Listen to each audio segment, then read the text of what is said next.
بیش از 2 هفته است نیروهای روسیه اوکراین را از زمین و هوا و بحر بمباران می‌کنند، اما در روسیه جنگ نامیدن این همه جنایت است. رسانه‌های روسیه باید این را عملیات ویژه نظامی نام برند که هدفش کمک و نجات مردم روس‌زبان اوکراین است. ارتش روسیه در آنجا عملیات مخصوص انجام می‌دهد و به مردم روسیه در اوکراین کمک می‌کند. طوری می‌گویند خارکوف را آزاد می‌کنند.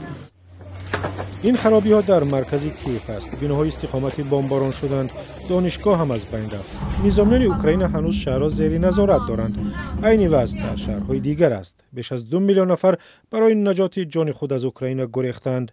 اما این صحنه ها و اطلاعات را ساکنان از رسانه‌های روسیه نمی‌بینند و نمی‌شنوند. در این تلویزیون ها به مردم چی می‌گویند؟ در رسانه ها میگویند که عملیات نظامی می رود. میگویند که مردم آسایشته را نمیکشند و با هدف محافظت کمک مردم آمدند.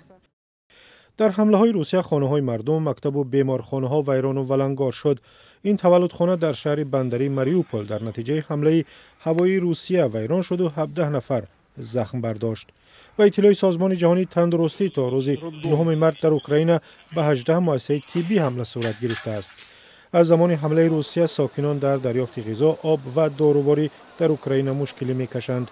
در منطقه‌های محاصره کرده نظامیان روس ساکنان به اعتراض برآمدند. رسانه‌های روسیه در این باره خبر نمی‌دهند. پوتین حق است. من طرفدار او هستم.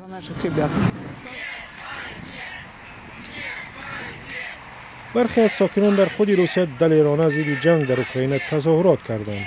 بیش از 13500 نفر از اعتراضگران بازداشت شدند. همکنون سرکشی از طلب کرمل می تواند 15 سال زندان در پی داشته باشد.